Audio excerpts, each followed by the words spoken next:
mungkin kalau kita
Udah mau mulai nih.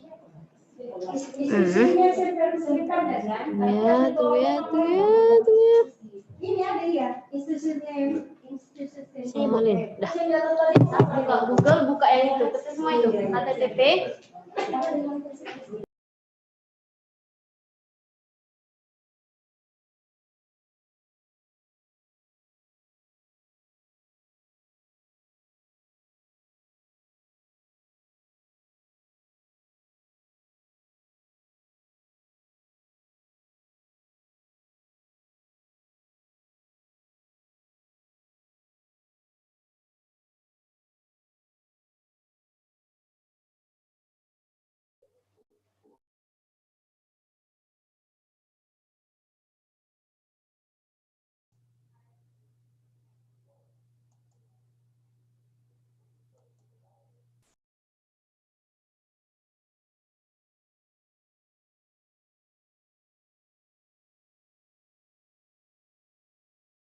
Ini tuh buat yang namanya telepon.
Yang mana ini Kak? Join with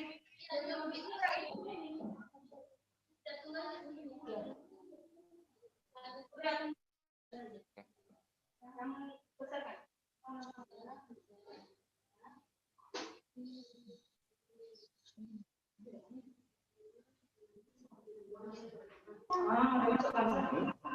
Ini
Good morning, everyone. Before we start, I will tell you some rules for our event today. First, this event will be held in 2 hours. Please mute yourself during the sessions. Please use the feature of raise hand on Zoom if you have any questions in discussion session. Link of the presents will be provided at the end of the event, and a certificate will be sent to participants who fill the presents form. Our event will start in 10 minutes. So please stay tuned and enjoy the event.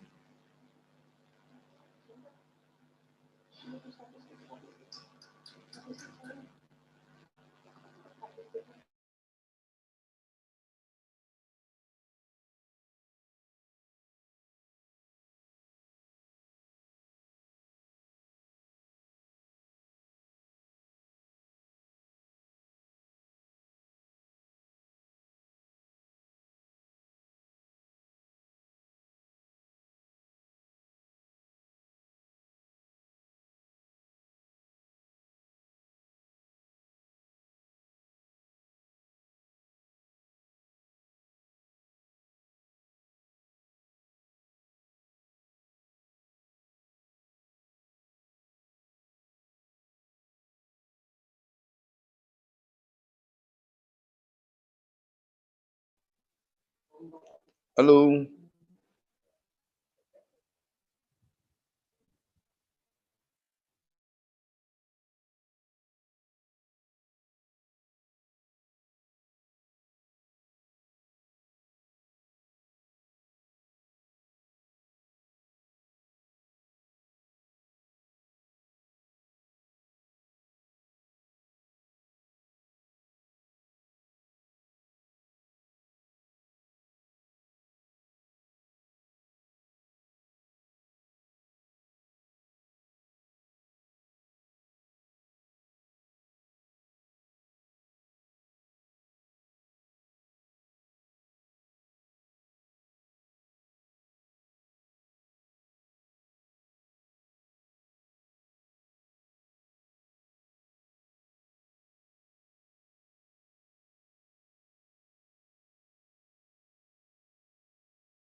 Udah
jangan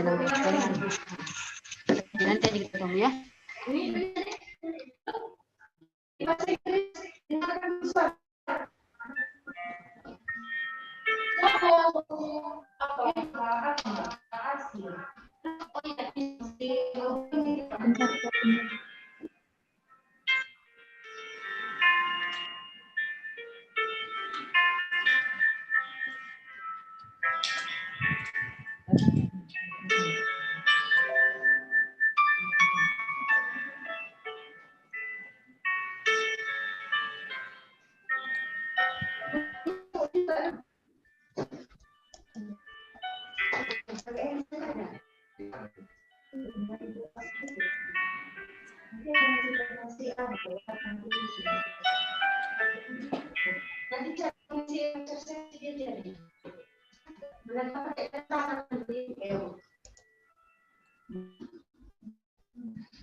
itu nanti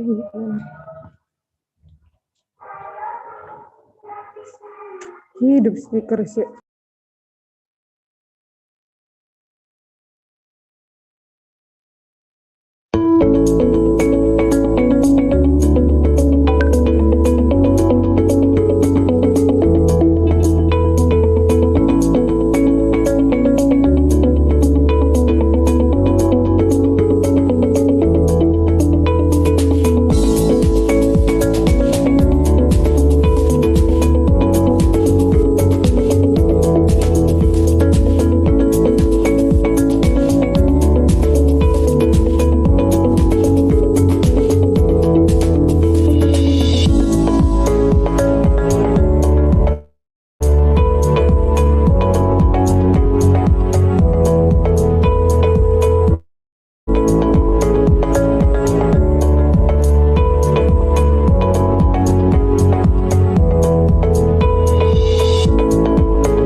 Hai Sobat Iptek, tahu kan kalau dunia akan terus berkembang dan berinovasi? Contohnya kendaraan kita yang kini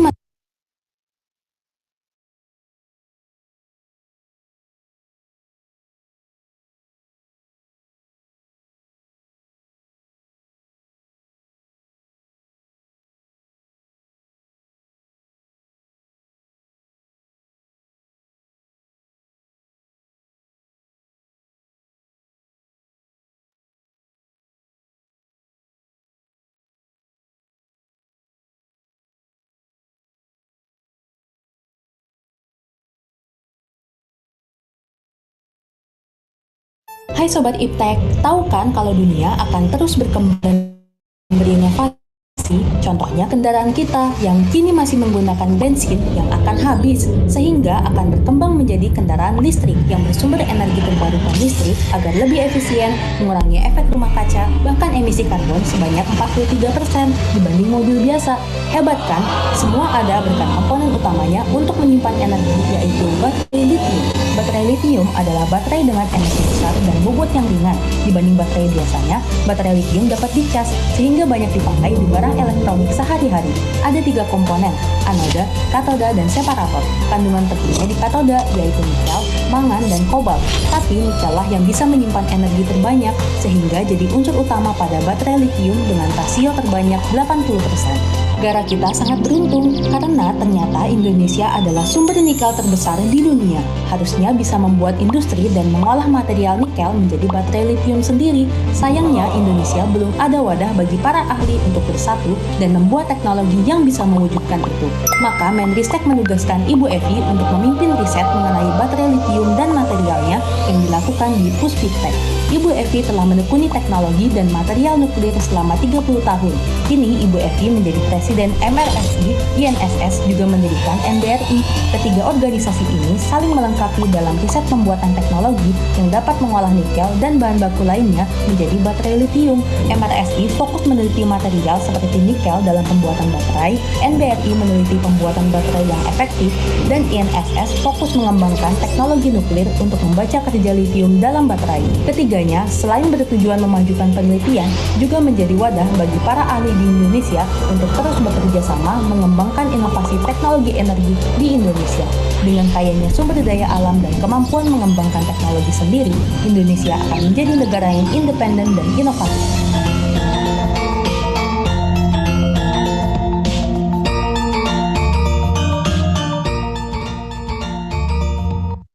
Hai Sobat Iptek.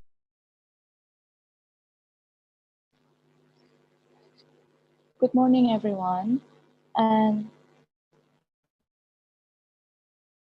okay. Good morning, everyone. Welcome to the lecture session 2 with Dr. Alexei Glushenkov and Mr. Jay Korea. Today is the lecture session 2, and my name is Shinta Widyanigram, and I will be your master of ceremony. First of all, before we start, I would like to introduce Professor Dr. Evi Kartini. She is a founder of National Battery Research Institute, or NBRI, President of the Material Research Society Indonesia and RSINA, Senior Researcher Center for Science and Technology for Advanced Material, National Nuclear Agency of Indonesia, or PSTBM Batam.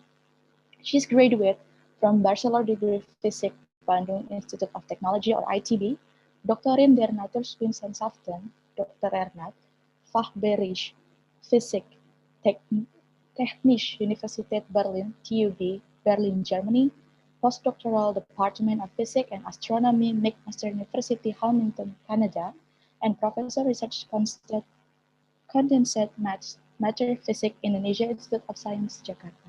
She will be the moderator today, so I'll give the floor to Prof. Evi. The time is yours. Hello, good morning. Thank you, Sinta, for the introduction. Hello, good morning, everybody.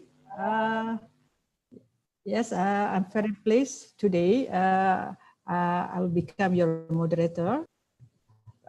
Before we like to greet our speaker, first, Mr. Muhammad Firmansyah, and also Dr. Alexei from Australian National University, and also Mr. J. So we are glad to be here in this very nice morning, and from various country. Yeah, there are more than how many countries today, Sinta? They're coming from, I think, more than 7 countries coming to attend this meeting. And then I hope you enjoy this morning. So before we start, I just want to explain briefly what is the NBRI. Okay, let's see. The detail will be given by Mr. Firmansyah. Okay, so this is the lecture today. The idea of the NBRI is powering Indonesia battery revolution, coming from the UK, actually from the Faraday Institution. Yes, as you have seen before in our video, this is a platform for the battery, not only the battery also renewable energy, starting from the research until the application. So we want to put them together, all stakeholders from researcher, from industry, also from academician, from regulation. So we think about the future of the battery, not only Indonesia, of course, in the world. Yes, it is international. Yeah. So we have also the roadmap. Then we hope they become the center of excellence. This national battery and renewable energy, and also we can be an industry partner. We can give training and education, and yes, that's we endorse the manufacturer. This is the history before we have the National Battery Consortium. I led this consortium 2016-2018, and we would like to continue this consortium. And then we meet also the minister, the residential advisory body, and then in last year during the conference where I'm the president of Material Society Indonesia, we held the conference of ITMAT, and we launched the National Battery Research Institute. Yeah, now here is with Professor Rudi, is the rector of the Mustopo University, and also Professor Anhar, a chairman of the Batan. So this is during the meeting, and we have normally have several agreement or cooperation with the university abroad, with industry, with also with private, with other association, and then we hope delivered by various lectures, experts from abroad, from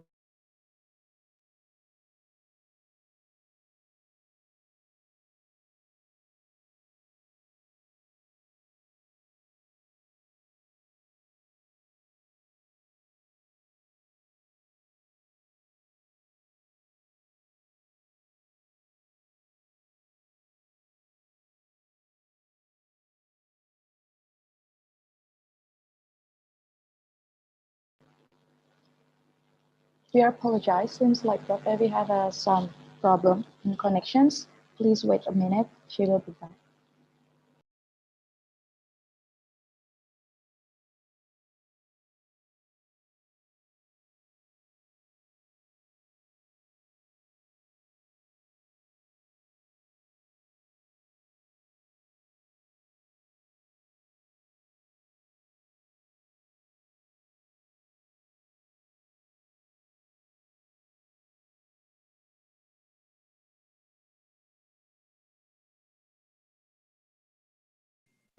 okay.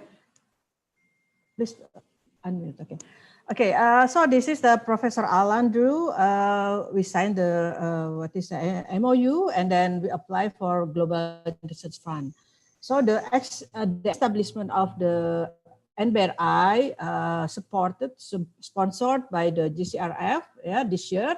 And then because we benchmark the variety institution. But of course, this is the we want to open for the collaboration for all over the world, not only with UK, but also with Australia, with Canada, with other countries. So this is our team. I should like to introduce. This is the project leader. Yes, they assign Muhammad Firmansyah from the INFINITI Energy. And then this Ms. Sinta is our international relation and our secretary, and also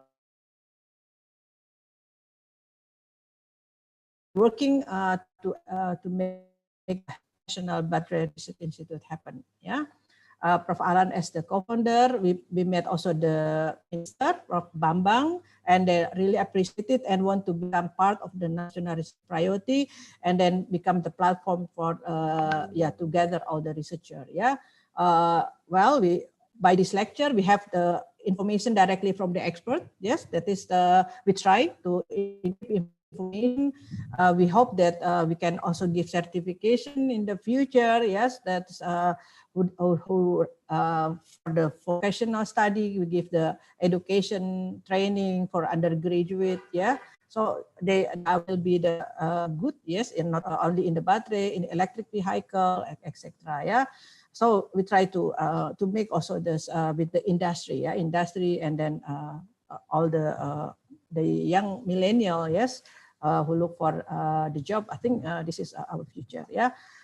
Next, in detail, Mr. Firman will explain about this idea of one NBRI map. Yeah, this is very, very important for us. Yeah, to find where are you, what are you doing, and then etc. To promote. So several activity we do the FGD. Yes, this is in Bandung, attended by several institutions, and then also we visited land, and we do the focus discussion for the current issue. Yeah, what is the trending topic? For example, the swap battery, about the electric vehicle standardization, about nickel, hydrogen, and also during this time also the website was launched by Professor Bambang, the minister, from UK, yeah, from the GCRF, the camp. And we proudly present, this is the serial, will be NBRI Lectures, we'll invite, this is the second one after the first one from the Canada, Mrs. Yulini, and then from Australia. And we have also NBRI Millennial Talks, yes, focus group discussion, workshop and training, and hopefully soon we will organize the international conference. That is so today we'll see here the lectures. That's I'm sure you want to hear from them. But before that, I would like to introduce our project leader. Without him, this NBRI could not also exist. Yeah, because we normally as scientists we just more discussion, but we need also the professional to make it happen. So for the next, we will invite Mr. Firmansyah. Okay. Sinta, can you share the? Okay. Well, I would like to introduce. I know he has a long CV, but well, this is the short one. He is now the project leader of the National Battery Research Institute, assigned by the Queen Mary University. Yes, assigned. To make it, to develop the website, the legal aspect, all the program. Yes, and also currently he's the president director of the INFINITI ENERGI Indonesia, commissioner of the Civitri Daya Kapali. He graduated bachelor degree from Pajajaran University Bandung.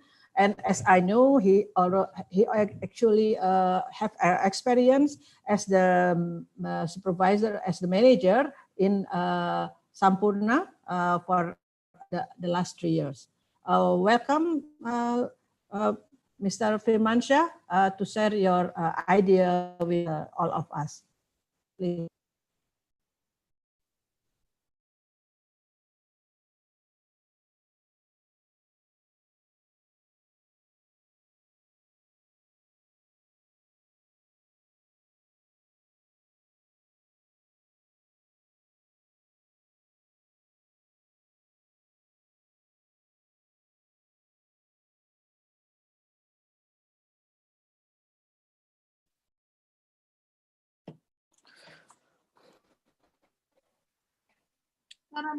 Hey, Di sana bisa sebentar.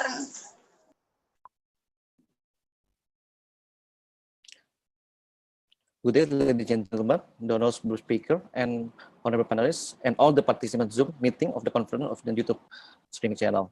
My name is Muhammad Firmansyah. I'm the president director of PT INFINITI ENERGI Indonesia, as well the project leader for the NBRI. First of all, I would like to say thank you for the time that has given shared to me for the activity. PT INFINITI Indonesia was founded in 2018 as one of the top green and safe energy solutions company for making Industry 4.0. We committed to provide safe green power solution of all in Indonesia. Our product of lithium-ion battery are used on multiple applications, focusing on efficiency, sustainability. Our products serve various industries such as residential, industrial accommodation, and etc. Okay, here our product, they're customized for any capacity and uses. We can provide the best suitable specification, affordable price, and for our client. INFINITI ENERGI Indonesia supporting NBRI term the vision provide the best data for all the member. Okay.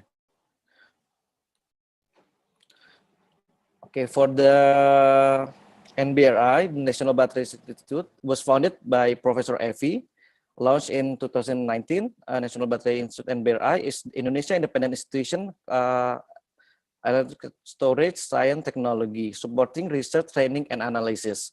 The NBRI benchmark from the Faraday Institution of UK. It establishing it's supported by government research challenge funds, and UK through the cooperation with QMUL.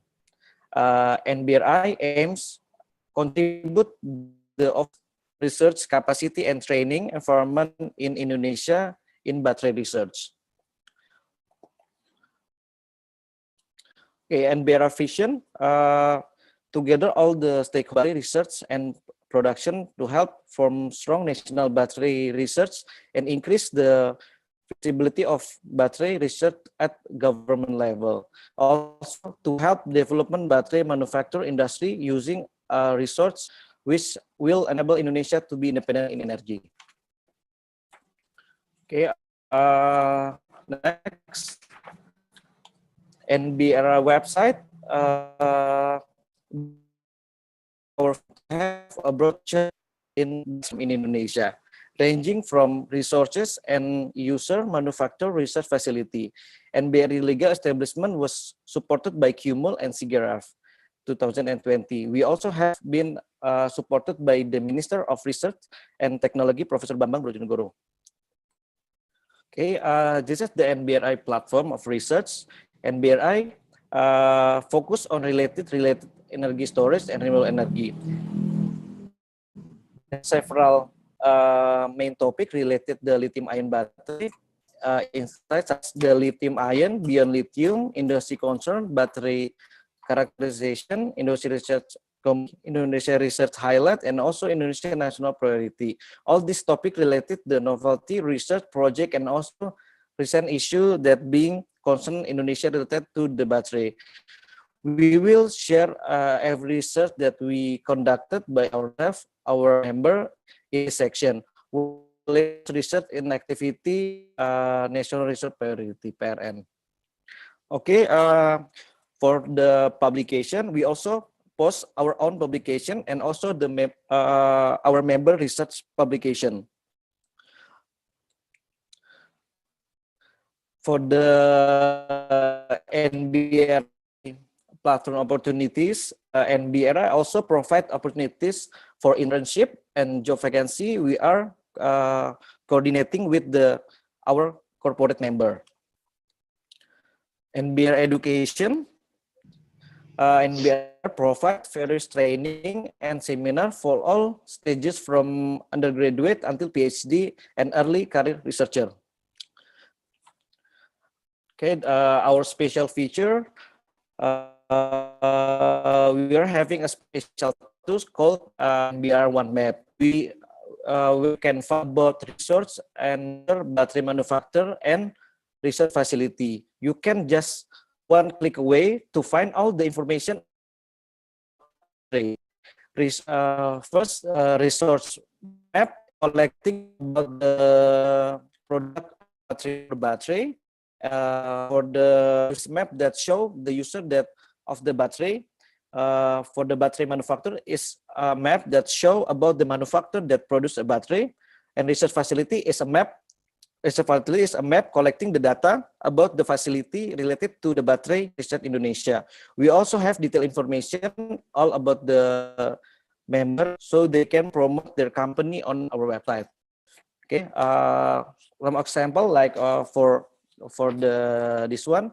this detailed information, all the company data and the product will show it in our website to get the exposure of the company itself. Next, if you want to join and become our member, you can register on our website. You can choose the membership as an individual, institution, corporate member. By then, you can always have update from us related our next event. That's all I can share about our activity. For further information, you can contact us through email and address below, or Sinta for detailed information. Thank you so much for the opportunities that given to me. I will give back the floor. Thank you. Thank you. Thank you so much, Mr. Firmansyah, for really complete introduction. Yes, about the NBRI and also about the INFINITI Energy.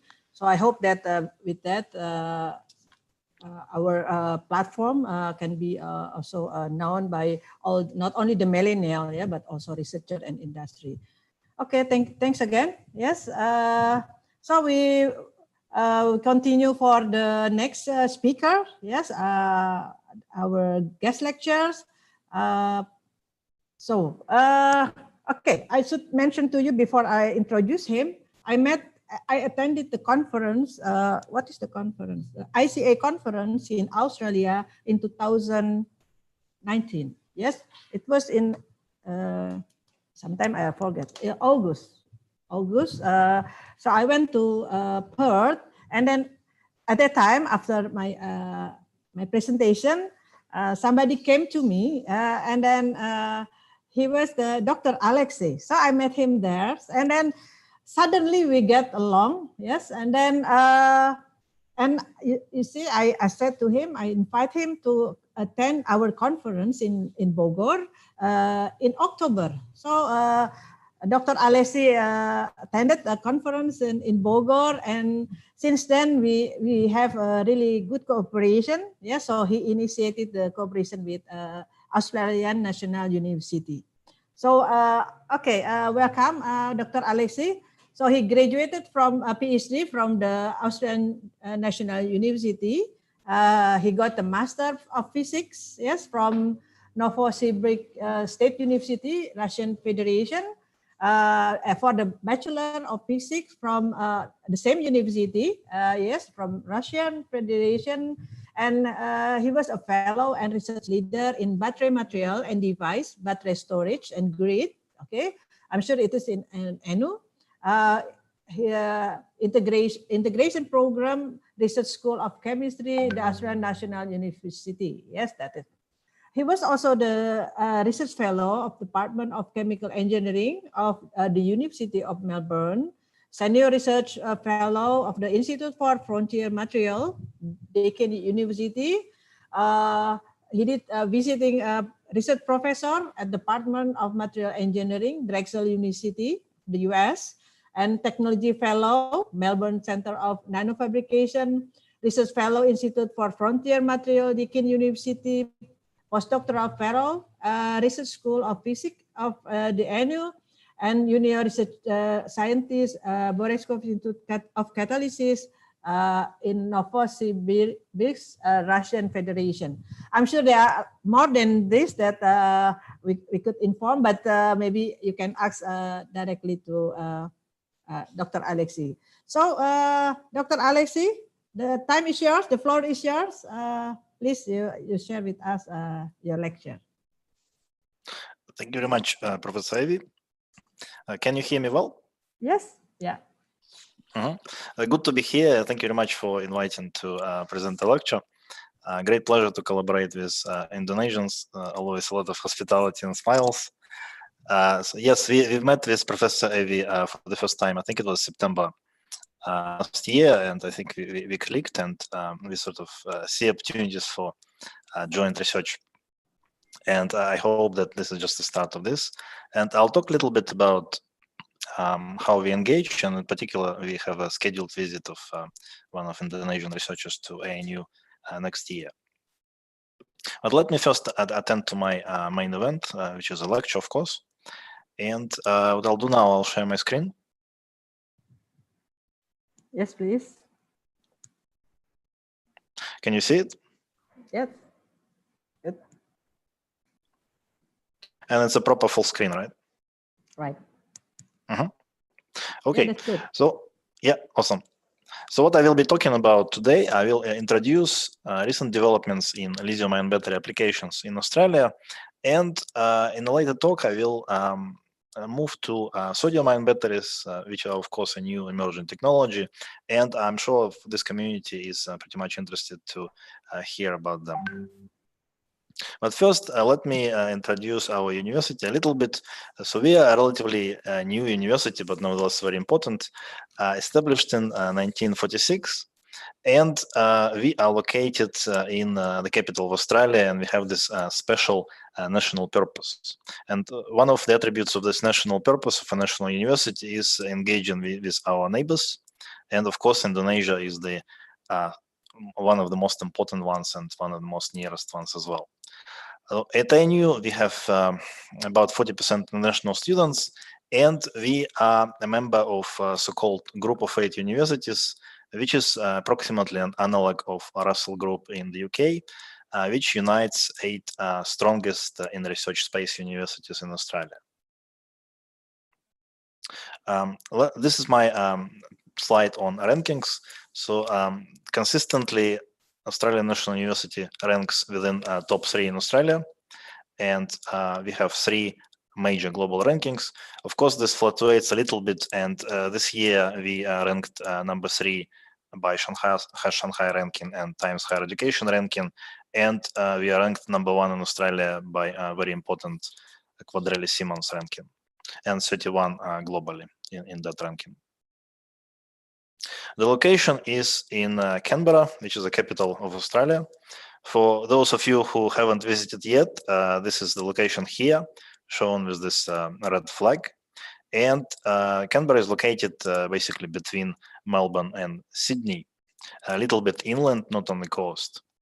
And Canberra is a very natural place, so you have a lot of wildlife, so you can see possums and kangaroos on the slide, and kind of unique city because we have those nature reserves integrated in the design of the city itself. So it's very green and very nice place to visit and live. And this picture on top is the view on Parliament House here, and a beautiful lake, which is located in the center of Canberra. And our university just basically on the shore of this lake, next to the city center over here. Now, let me introduce our battery storage and grid integration program, which is a new development at ANU.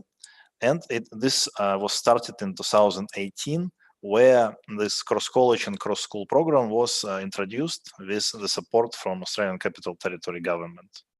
So we are a big program. Now we involve probably about 30 people that covers research in 2 schools. So part of our program is located in the Research School of Engineering at ANU, and a part of our school is located at a Research School of Chemistry. We cover a broad range of topics. So first of all, this is of course batteries, and this is, I guess, the area where I am a leader. And this area covers materials, battery technologies, and characterization. But we also have researchers that look into modeling and analysis of energy systems, look at system control and coordination, things like battery control algorithms, grid control algorithms. And we have researchers who look at social science and economics of grid battery integration and related developments in the country. In our battery material space, this is where we are located. We are in the Research School of Chemistry at ANU. And here, in the last 2 years, we established a good state-of-the-art laboratory in battery materials. So equipment we have here includes glove boxes for battery fabrication and also handling various sensitive materials. We, of course, have facilities for battery testing, and this can be done under control temperature, which is very important for battery testing. Normally, for most of our R&D, we use format of cells either in coin cell type or swage lock type format of battery cells. And in addition to this, we have various equipment for battery manufacturing and modification, including furnaces and mechanical ball mills.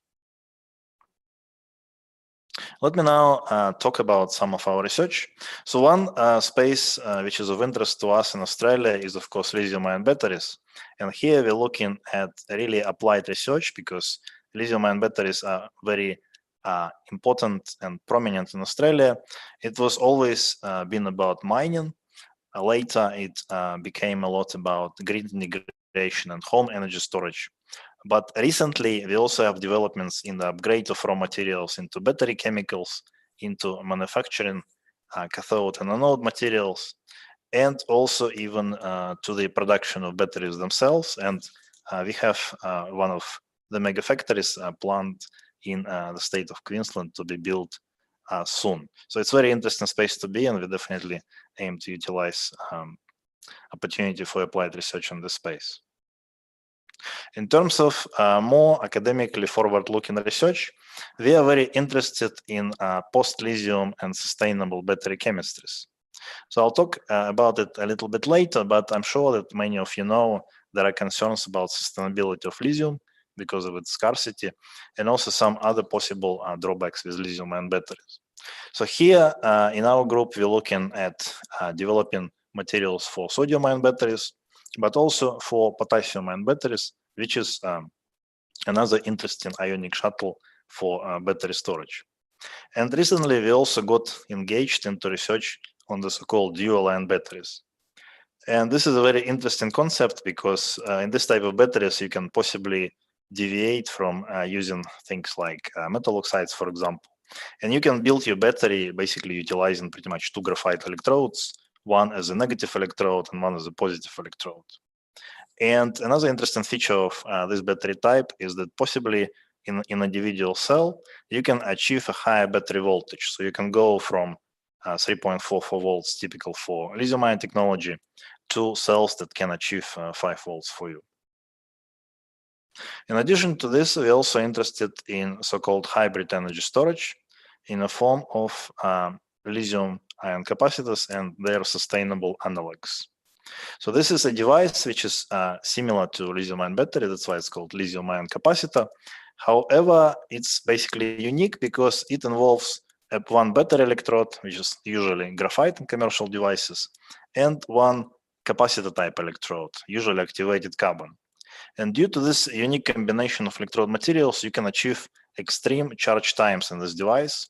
So some of the cells we've been testing in our lab, for example, commercial cells, you can charge them within 1 second according to manufacturer specifications. And also some of the cells can be quite interesting from safety point of view. For example, Taiyo Yuden, a Japanese company, one of the manufacturers, demonstrate that if you drive nail through these lithium-ion capacitors, they actually do not catch fire, unlike lithium-ion batteries. So in addition to quick charge and ability to produce large currents, they also can be perhaps safer than lithium-ion batteries. And another research direction that is of interest to us is characterization of battery materials. So one area here is in form of computed tomography, X-ray tomography, where we collaborate with one of our local national laboratories at ANU, dedicated to this purpose. And basically what it allows you to do, it allows you to non-destructively, without taking the battery apart, look inside. So you can see tabs, you can see electrode scrolls and all internal components basically without taking battery apart. And you can probably look into the state of battery in the different conditions, for example, in charged and discharged configuration. Another type of characterization that we commonly involved in includes transmission electron microscopy of battery materials. So we have state-of-the-art electron microscopes here at ANU, which can be employed to characterize materials, for example, for lithium-ion or sodium-ion batteries. Okay, let me now move to the main topic, which is our first main topic, which is development of lithium-ion battery applications in Australia. And Australia was really a very interesting space to see some of the new emerging applications of lithium-ion batteries being implemented. I'm sure that all of you know traditional applications. So here we have things like portable electronics, power tools, car batteries. But now there is more. So these batteries, they enter new exciting applications, including grid energy storage, residential batteries, and electric cars. Now let me start from large-scale batteries. So Australia is probably one of the dominant countries and forward leading globally in this space. And this all sort of started in 2015 and 2016, where we experienced very severe blackouts in the grid in South Australia. You can see on the picture that transmission lines were damaged, and this basically caused the electricity supply to be shut down. So to prevent this type of situations in the future, a very big battery, and at the time it was the biggest battery in the world, was built in South Australia. You can see it on the picture here. And this battery now provides a very good service for the local South Australian grid.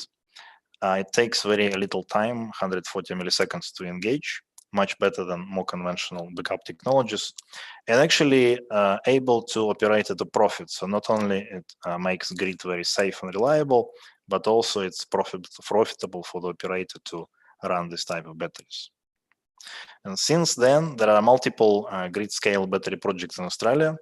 So we have continuous developments in South Australia here. We have new batteries in Victoria. And locally in the state we are in Australian Capital Territory, the first battery was committed to in 2019. And this is now currently underway. However, this year, in very recent news, our local government committed to not just one, but 3 new big battery projects. So we're now looking at building 4 batteries in Australian Capital Territory in Canberra. And these batteries will complement already 100% renewable electricity that we can enjoy in this city.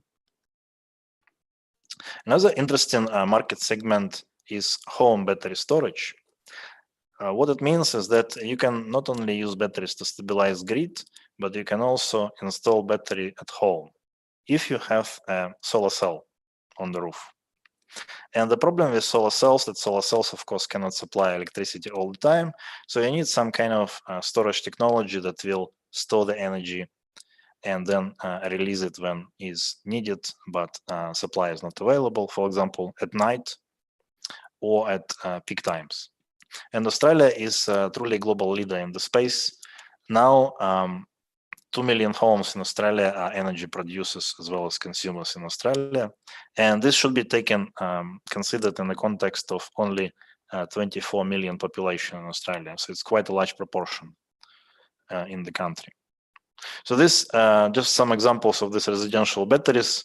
They are not cheap, so our homeowners need to provide quite a large amount of money to get it installed.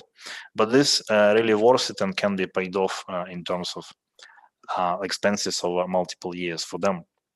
And you can see that the trend is definitely positive. So in 2016, we enjoyed 7,000 installations in Australia, but in 2018, the number rose 3 times.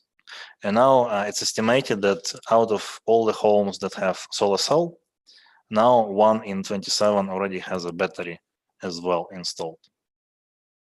Another interesting application of batteries is in electric vehicles. So on this slide, I just show you some of the cars that you can buy locally in Australia. And of course, they're all fully electric. And unfortunately, unlike the applications I talked before, like grid and home storage, adoption of electric cars has been a little bit slow in Australia so far. So it's estimated that only 0.5% of cars on the road in 2018 were electric, and less than 1% of new vehicle sales are now electric in the country. So we don't forecast a large uptake in Australia. And this is in stark contrast to China, for example, where a very large choice of electric cars up to 2016 models are available, and Europe, where you can choose from 96 models. So EV fleet is relatively small. So in this context, I think Australia is a little bit underachieving and perhaps behind some of the other countries. For example, Britain and France committed to finish sales of petrol cars completely by 2030 and 2040 respectively. India wants only electric cars sold by 2030. And China also has an ambitious target where more than 20% of cars by 2025 needs to be electric or plug-in vehicles. Now, when we're talking about cars, of course, there are applications adjacent to that, and we should look at larger transport, such as buses, and also service vehicles. So in terms of buses, there is a very strong trend in Australia to introduce electric ones into operation.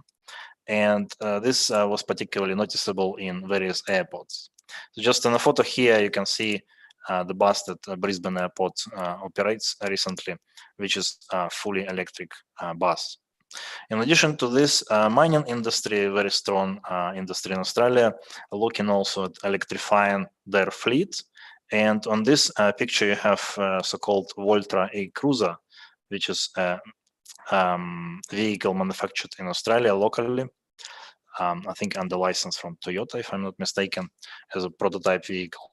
And this is the type of vehicles that one of our largest companies, BHP Billiton, aims to use in their underground mines.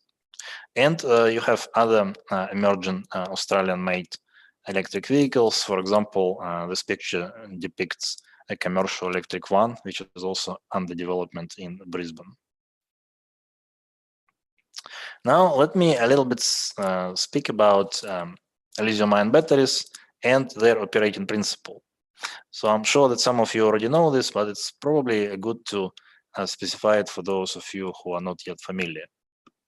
So these batteries operate via the principle of so-called rocking chair, right? So you can see it on the picture here. And what it means that lithium ions will move reversibly between the structures of anode and cathode materials. So this is a schematic of the battery here. So you have anode on the left-hand side, cathode on the right-hand side. And when the battery is charged, you have lithium ion sitting in the anode structure. And when you connect this battery via certain load, you will have electron flow in the external circuit, powering some device that you want to power. And your lithium ions will exit the structure of the anode, and they will go swim across the electrolyte to enter the structure of the cathode material. So you have movement of lithium plus ions inside of the battery from one electrode to another. And you have a simultaneous flow of electrons in the external circuit, and you can use it to power your light bulb or any device that you want to power using the battery.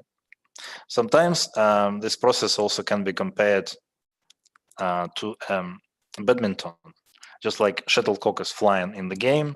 So the same is what's happening with lithium ions. So as the battery discharges, lithium ion goes from this electrode to the other side of the battery. But when you will charge the battery, you will reverse the flow of electrons, they will go back. And also lithium ions that now in the structure of the cathode, they will exit, they will leave this part of badminton court, and they will go to the opposite part of badminton court and enter into the anode structure on the other side. So this is in brief the so-called rocking chair or badminton operating principle of lithium-ion battery. Now, an interesting thing about lithium-ion batteries is that sometimes people talk about them generically, but actually you can think of it as a multiple choice of different batteries, because you can enjoy and employ different materials in these devices. You can use graphite, lithium titanium oxide, and recently also silicon as your choice of anode materials. And you can use 5 different systems, commonly known via the abbreviations, including lithium cobalt oxide, lithium manganese oxide, iron phosphate, and more recent NMC and NCA materials as your positive electrode. So actually, if you think about it in a combinatorial way, you can realize that you can build up to 15 different batteries using these materials. And actually, different combinations of different electrode materials will define battery voltage, energy, safety, durability, and speed of charge. And these batteries will, technically speaking, behave a bit differently from each other. So lithium-ion battery is a bit more than just one system. You can customize it to suit your need or your application. Let me just discuss some of these battery types which are common nowadays.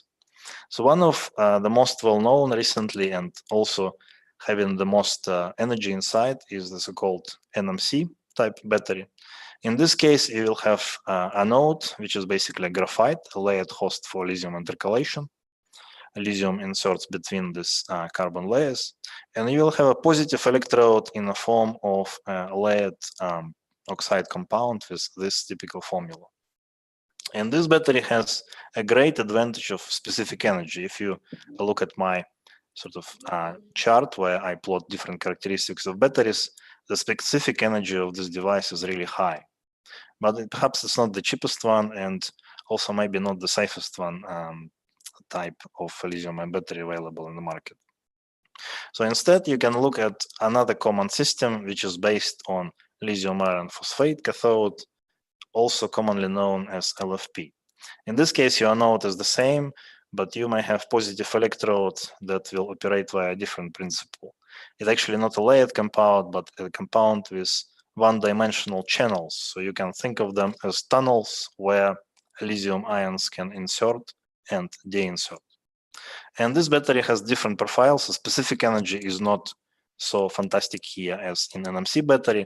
However, you have dramatic advantages of absolutely superior safety and also lifespan. So this type of batteries will take a bit more space than NMC batteries, but if you get one, it will be going and going and going for a long time. And another battery I would like to introduce to you is the version of batteries where you change from graphite, and I apologize, there is a typo here, it should be LTO here, lithium titanium oxide. So here you have actually a variable cathode, so cathodes can be different, but what you will do, you will introduce this particular negative electrode materials, anode material, LTO, which has fantastic advantages. It has zero volume change, so it doesn't change shape and size when lithium ions get in and out. It has fantastic stability, and it's also very, very fast. So some companies were also creating batteries using this type of anode materials. One example is so-called supercharged ion battery by Toshiba. This is a quick sort of charge battery in lithium ion space. And you can see it here. So this one will have pretty good specific power, good safety performance, and a lifespan on this diagram. Okay, now I will move to sodium-ion batteries, and I will talk about this technology, which is truly emerging in the last few years. So what are we looking at here? So if we think about lithium-ion batteries critically, we can actually find a few deficiencies in those. So it's not necessarily true that lithium-ion batteries are optimum devices from various points of view. So one very critical point is abundance of chemical elements in nature and also their global distribution.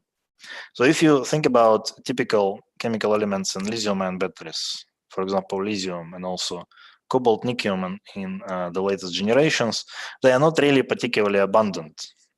And also, they're not distributed evenly on Earth, so not every country has a good supply of all of those elements. So it would be interesting to perhaps shift to a battery system where you can really utilize batteries built on different, much more abundant elements. And some examples here involved ions like potassium or sodium. And we, of course, focused on the sodium situation in this case, in this talk. Second possible advantage is cost, because lithium-ion batteries are fantastic and they are quite available now. However, we are looking at the future scenario of large-scale vehicle electrification. So the biggest applications for lithium-ion batteries in the future will be the use in electric cars. And there are really, really ridiculously huge number of those electric cars that will be used in the future globally. So it's not necessarily true that these batteries will stay cheap. In addition, in sodium-ion battery technology, you can avoid using copper substrate, which introduced extra cost in lithium-ion batteries. And also, it's known that sodium salts are generally significantly cheaper than lithium salts. So you have a few components that seem to be cheaper for sodium technology than for lithium technology. Now, I'm not necessarily saying that it's going to be super cost competitive against lithium, but there are possible advantages to explore in the space. Also, it may be possible that sodium batteries might provide or accept large current, which means quicker charge or discharge. This is, however, a tricky question that needs to be assessed. And I'll talk about it a little bit later. So lithium, in this sense, is not necessarily the best ion to be used in a metal-ion battery for quick charge. And finally, lithium-ion batteries are not really readily recyclable at the moment, which introduces another problem. So if we really want to rely on large number of batteries globally, perhaps they need to be built on a different ionic shuttle, not necessarily the one that exists in small quantities. Okay, if you look how these batteries operate, the really exciting part is that you can create a battery that uses exactly the same familiar operating principle of rocking chair, right? So similarly, you have structure of anode, structure of cathode, and you have a positive ion, sodium in this case, that will reversibly go between the two. So during discharge, your sodium will be leaving anode structure and moving into cathode structure. During the charge, your sodium will be leaving cathode structure and moving to anode structure. So really directly analogous principle to that of a lithium-ion battery. Again, we already covered the sustainability and abundance, and you can see that according to various data, sodium is really much more abundant than lithium globally. And I'm coming back to my comment on the possibility to produce larger currents in demand. This needs to be very carefully assessed, and I'm not sure there is an answer yet, because you have both a positive argument and negative argument here. The positive argument is that typically electrolytes that contain sodium ions, they have better ionic conductivities than lithium containing electrolyte. So your device should be able to perform faster from this point of view. But on the other hand, if you consider transport of ions in electrodes, then the transport of sodium is typically slower than the transport of lithium.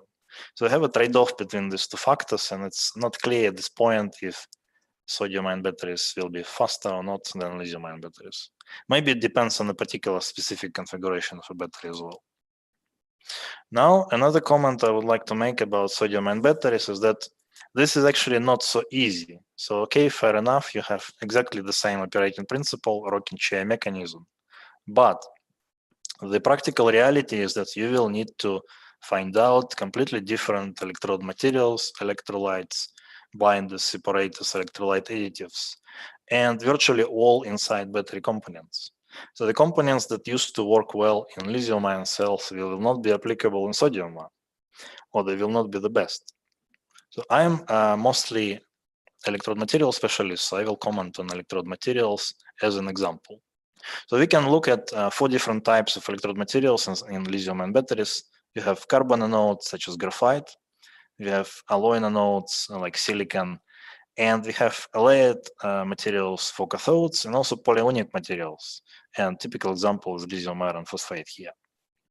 Now, when we move to sodium-ion battery materials, we realize that actually none of these materials can be used. So graphite intercalate only very small amount of sodium, so it's not interesting as an anode. Silicon doesn't react much with sodium either. And these compounds, which are good with lithium, are useless with sodium. So you need to find their analogs in the space of sodium materials. And the good news is that although you cannot use the same materials, but you can use similar mechanisms. So if you intercalate lithium and graphite, you can intercalate sodium into something called hard carbon, which is a disordered carbon material. And you can use this instead of graphite and sodium-ion batteries. In alloy anodes, silicon is not available, but then you may have achieved high capacity in phosphorus instead.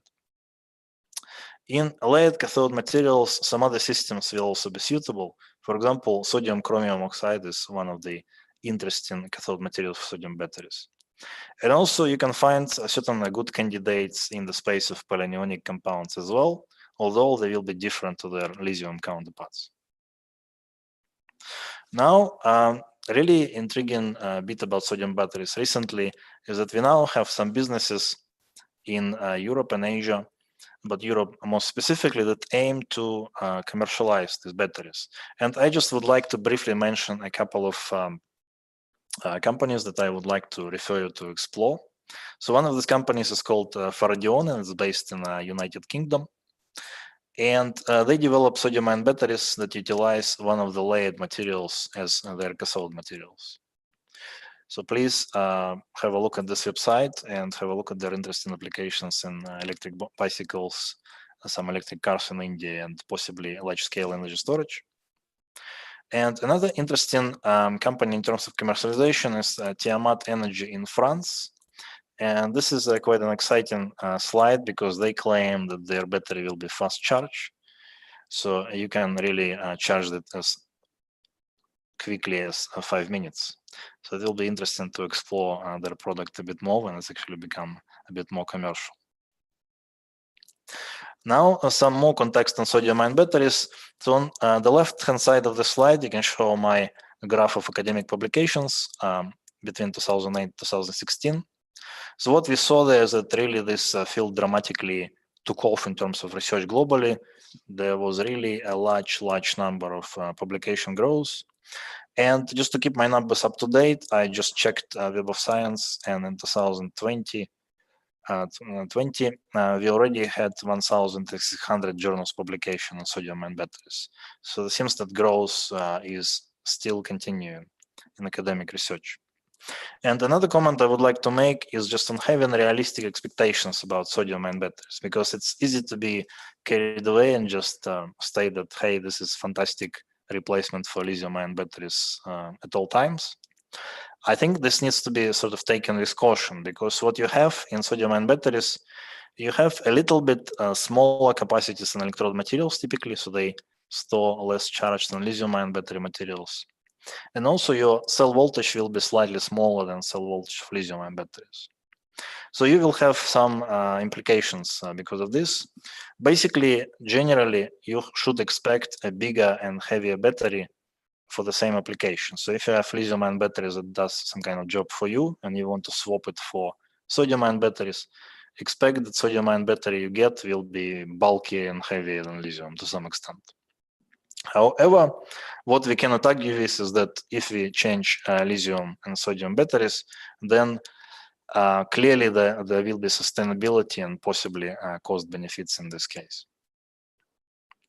All right, this is my general overview of sodium-ion batteries. And just to give you a picture of what my own group does in this space, I would like to show you a very brief 3 slide that will explain different examples of research on this space. So a large part of the research we've been doing recently was in the space of developing anode materials for sodium and also potassium-ion batteries. And that was a good opportunity because we could actually simultaneously test, in many cases, the same materials for both applications. And our main contribution in sodium-ion batteries was in testing, providing a comprehensive testing of black phosphorus anode materials and those. So we were the first team globally to attempt this. And this is quite an interesting material because you can see that it operates at relatively low potentials versus sodium metal. And also you can get very, very high capacities. So phosphorus is sort of, to some extent, analog of silicon in sodium battery space. At a later stage, we also switched to testing various materials for potassium-ion batteries, and we were it was quite exciting to be first to assess tin-based anodes, black phosphorus-based anodes, and tin sulfide-based anode as well. So they are all interesting examples, early examples of non-carbon anode materials for these batteries. And in 2018, my team published this, I guess, feature article and overview paper on the class of anode materials for potassium-ion batteries that can operate via alloying and de-alloying reaction mechanisms. Another area where we have interests and we have, I guess, skill and strengths is transmission electron microscopy of sodium-ion battery materials. So just to give you a few examples of how this can be applied to battery materials. In transmission electron microscopy, you're using electrons as probes. They fly and interact with your materials and produce pictures for you that can carry different important information that you can use. So one example, and this is done in collaboration with Professor Naoaki Yabuchi in Japan, is looking at the structure, macrostructure of sodium chromium oxide material. So we can image this material, and their material was actually interesting because it was very stable. It didn't lose capacity upon cycling, which usually happens to its material. So we looked into the structure, and we can see a lot of this polycrystalline structures in TM images. And what it actually tells us is that you have these polycrystalline materials where different grains have boundaries between them. And those boundaries, they will prevent gliding and sliding of layers in the structure of sodium chromium oxide, which usually happens. Sodium chromium oxide is a layered material, so as you use it, it will tend to achieve gliding of the planes, but this can be prevented if you have those grain boundaries preventing those transformations in the crystal. We can also utilize spectroscopy to map the material. So this is an example where we looked at this sodium, niobium, manganese oxide, and we were able to create elemental maps which are present in this material. Another popular application of electron microscopy is in seeing various coatings on electrode materials. Often, when certain electrode materials are used, they are coated with a very thin layer of amorphous carbon to improve electronic conductivity and performance. And electron microscopy really gives you a nice way to visualize it. So here you can see this high resolution picture, which is basically periodic crystal. And this is coated with a very thin film of amorphous carbon, which is directly visible in the microscope. And the layer of this, the thickness of this layer is really pretty small, just a couple of nanometers really. This research was done in collaboration with Dr. Rahman and Professor Chen at Deakin University, Australia. And last, I would like to mention our activities also in metal ion capacitor space. And this, of course, includes sodium ion capacitors. In 2018, I published a review paper on these devices, but on cell configuration electrode materials for sodium ion capacitors. So if you're interested in the topic, please have a good read of this publication. I hope it will be interesting. And what is notable is that it's clear now from the available data in the field that you can create a cell which is directly analogous to commercialized lithium-ion capacitor. But also the field moved further. So in addition to a classic cell, you can also look at some other different types of cells utilizing unusual electrode materials. And I sort of see this new cell types as challenges, and their development really need to be seen in context and compared with the behavior of classic cells with hard carbon anode and activated carbon cathode. Okay, finally, I would like to mention our collaboration with Professor Evi here, and this is really enabled by a new scheme that ANU has, and I'm sure Jay will be talking about it more. If you're interested to read about the scheme, please follow this link online. And what it basically does, it provides you funds for 3 months visits to ANU. So in this year, we expect that we will be hosting 2 researchers from Indonesia. So one of them is Pa Justinus from Batam and Professor Evi's group. And we will also have a second person from Indonesia who is one of the chemistry students in University of Indonesia. In summary, so I explain you what is our new battery and energy storage laboratory at ANU. We discussed emerging applications of lithium-ion batteries in the talk. We also briefly discussed that not all of lithium-ion batteries are the same, and they actually can be quite a different energy storage cells. Further, we addressed sodium-ion cells, what they are, and that they really represent a very emerging technology currently. And I also outlined a few examples of research that my team is active in this space. Thank you very much. And just to complete, I would like to acknowledge financial support for lab setup from our program, discussion with colleagues, and also our seminar series. So if you're interested in looking what we are doing and also listening to our seminars that we host usually twice a month, please go to our website and explore. And I also, of course, acknowledge contributions from my group members who helping me with research at this point. Thank you very much for your attention, and I'm happy to take questions or facilitate the discussion.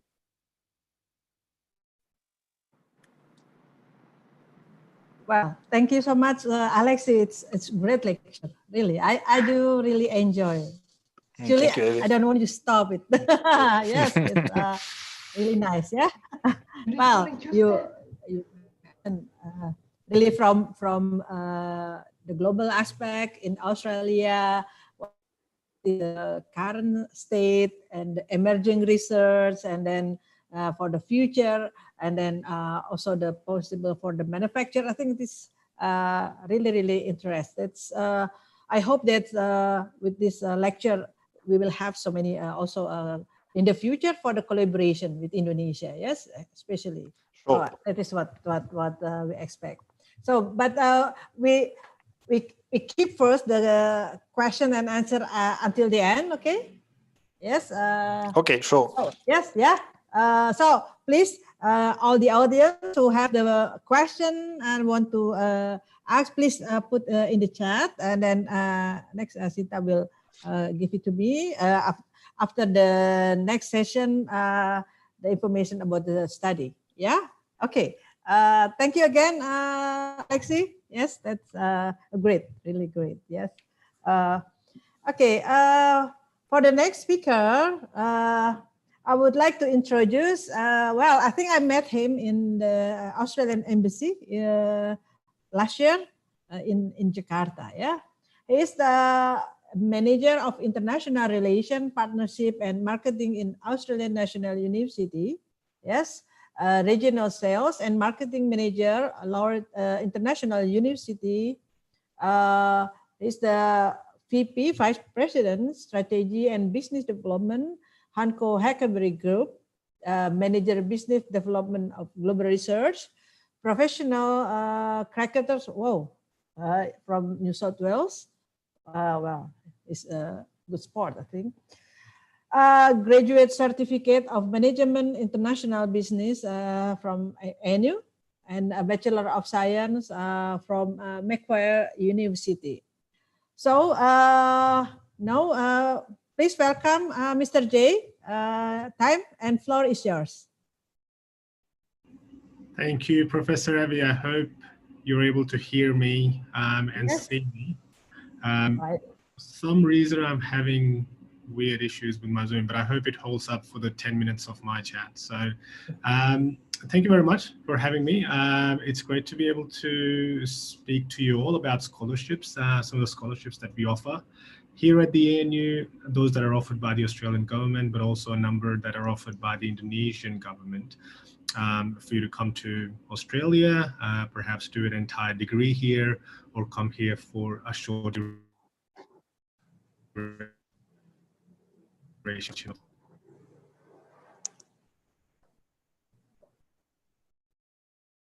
Hello?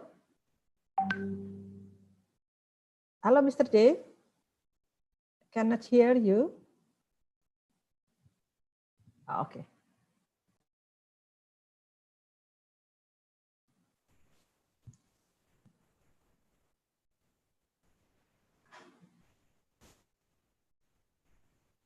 Hello? Mr. J, is you there? Yes. I cannot hear your voice. Hello? Hello, Mr. J. Hello?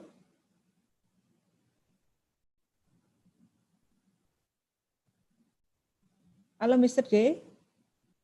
Is your connection problem?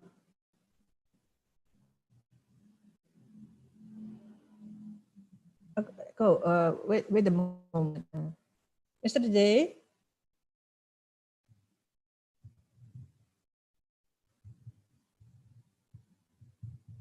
Mr. J.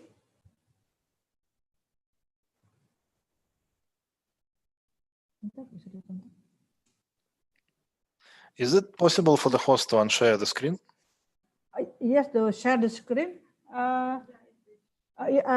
Can you share? You give it to Sinta, so we can share your screen here.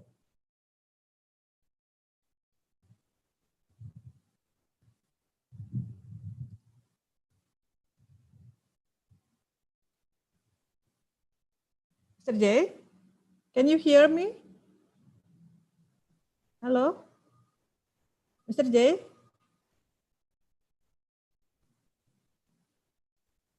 Are you still there? Is he still there?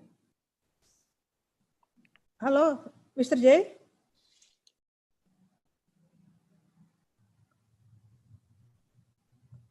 Mr. J? Mr. J, maybe you can switch off your video to make a better connections.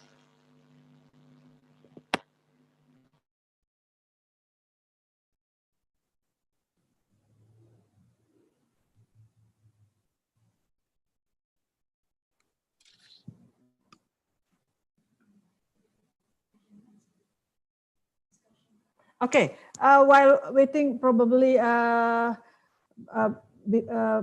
maybe a problem with the connection. Sinta is trying to contact Mr. J. So maybe while waiting, maybe we can give one or two questions for Dr. Alexei, I think, yes. Well, the first, maybe I will invite Mr. Subhan. Are you there, Mr. Subhan? From Indonesian Institute of Science. He does a lot of supercapacitor. Yes, can you give your question and yeah, please. Mr. Subhan. So I'll invite you to to raise the question first. Okay.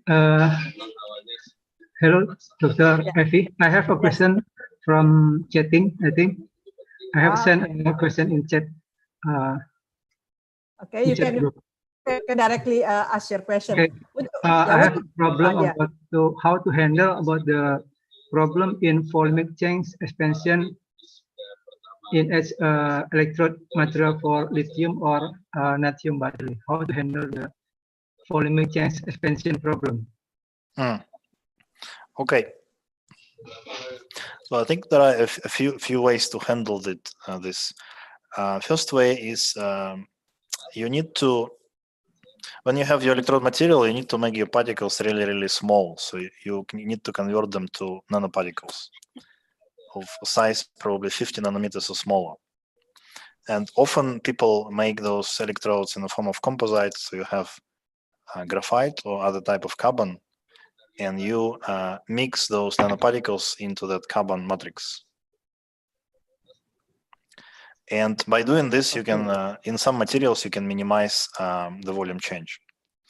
Another style of what you can do is you can decrease the amount of active material. So for example, you can have more carbon in your material, but less active material with high capacity. And in this way, you can also improve your cyclic stability. And finally, there is also method number 3, which involves, I guess, limiting the degree of reaction or the part of the charge-discharge profile that you use. So instead of lysiating or delysiating your material fully, you can only lysiate and delysiate your material partially. So you're not going to use the whole capacity, and you're going to use only some of the capacity, some of the reaction path. And by doing this often, you can also minimize the issues with volume expansion and cyclability. Okay. Is that answer, Mr. Subhan? Yes? Okay.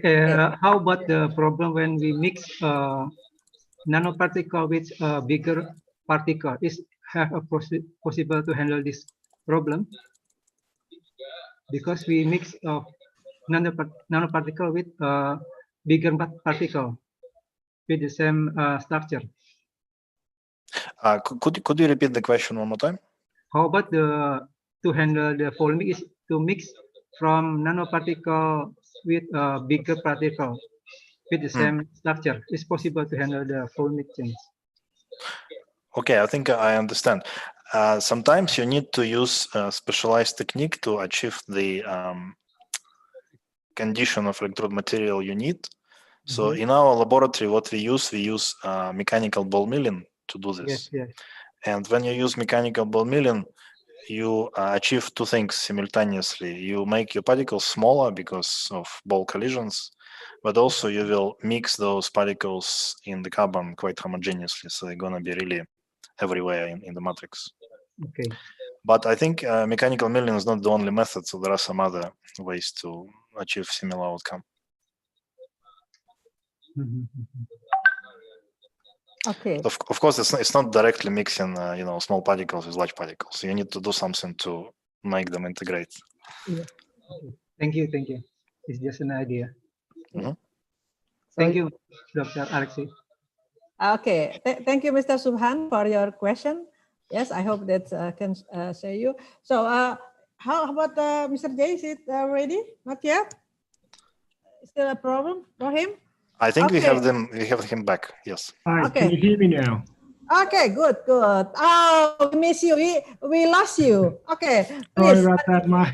My computer crashed for some reason. Oh, sorry about that. What's going on? Okay. So, you have sent the Sinta the presentation? No, you can share now by your own. Yep, I can share now. So hopefully, let's see if this works. Can you see the screen? Okay. Yes. Yep, works perfectly. Okay, great. Look, I'll go through this really quickly now because we've lost some time. I know Alexei has talked about the ANU in some detail already. I've got a very short video that I can try to play from my end. So this is basically a map of the ANU campus. So I'm not sure how many of you have been here already. I'm not sure if Professor Avi, you've been here, but you're very welcome to come whenever it's possible. I hope sometime in the new year we will be able to travel again. But I'll just play this very quick video. It will give you a glimpse of what Canberra is like and what ANU campus is like. So I'll just play it now.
Great. So that's basically Canberra for you, Canberra and ANU. It's a wonderful place. I love living here. I moved here from Sydney, and I now dread at the thought of even driving back to Sydney or living here. So I'm sure Alexei would second that. It's a great place to live and work at it, of course. Just very quickly, again, this is something Alexei has covered, our rankings. We've consistently been ranked amongst some of the top universities in the world. We have state-of-the-art teaching and research facilities and we're primarily a research university. So ANU started as a research university, and we're still true to that mission. We started teaching basically master's and bachelor's degrees about sort of 50 years ago. So that came after research. So we are a little bit unique in that sense. And still about half of our students are postgraduate students here. They're postgraduate and research students. in terms of the colleges of sciences, health and medicine, so they make up about, you could say about 70% of the university, these two colleges, and then a multitude of these sort of, cross-disciplinary institutes and centers that are part of this setup. So the College of Science is the biggest college. We have, the various schools, research schools, we call them, that are part of that college. But again, they would work very closely with some of the other schools around the university. A perfect example is Alexei, actually, who basically straddles between the Research School of Chemistry and the Research School of Engineering, which is in the College of Engineering and Computer Science. And of course, these multidisciplinary institutes and centers that we have, which bring researchers from across the university together to work on sort of, the challenges, the research challenges that present us as a society at the moment. These are just some of our rankings in the various science disciplines, that we participate in. So, in many of them, again, we are ranked amongst the top universities in the world, and in fact, the top in Australia in many of them. So, in terms of what we offer, so of course, of more interest to many of you would be the research degrees that we have, which is PhD being the top degree that we offer here. Now, that typically takes a student in the sciences anywhere between 3.5 to 4 years. But we also have a master's that you can do purely by research, which is an MPhil program, and that typically would take about 1.5 years. Generally, a lot of the students don't just finish with an MPhil. They may start with an MPhil, but then they would transition on to a PhD. That's what we've found in most of the students that come here. If you are interested in doing coursework as well as research, there are a number of master degree programs that we offer. So there's a Master of Science in various disciplines that you can do. In fact, we are starting a new degree in materials sciences. That's going to be a lot of the courses in that would be taught by the Research School of Chemistry. But there are many other discipline areas that we teach and we offer degrees in.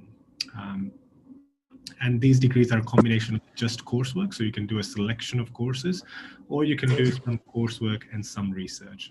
And they are what we would call Master of Science Advanced, basically.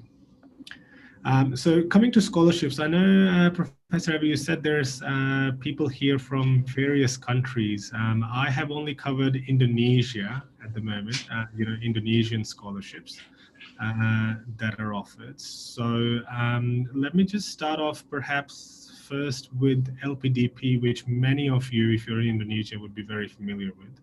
So that's the Indonesian Endowment Fund for Education. It's Indonesia's largest sponsor that sends Indonesian citizens to study in Australia across all of our universities, and it has overtaken.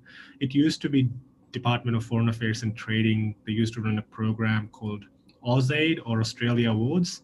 That used to be the biggest sponsor, but LPDP has now overtaken that by a huge margin. So it is now the biggest sponsor.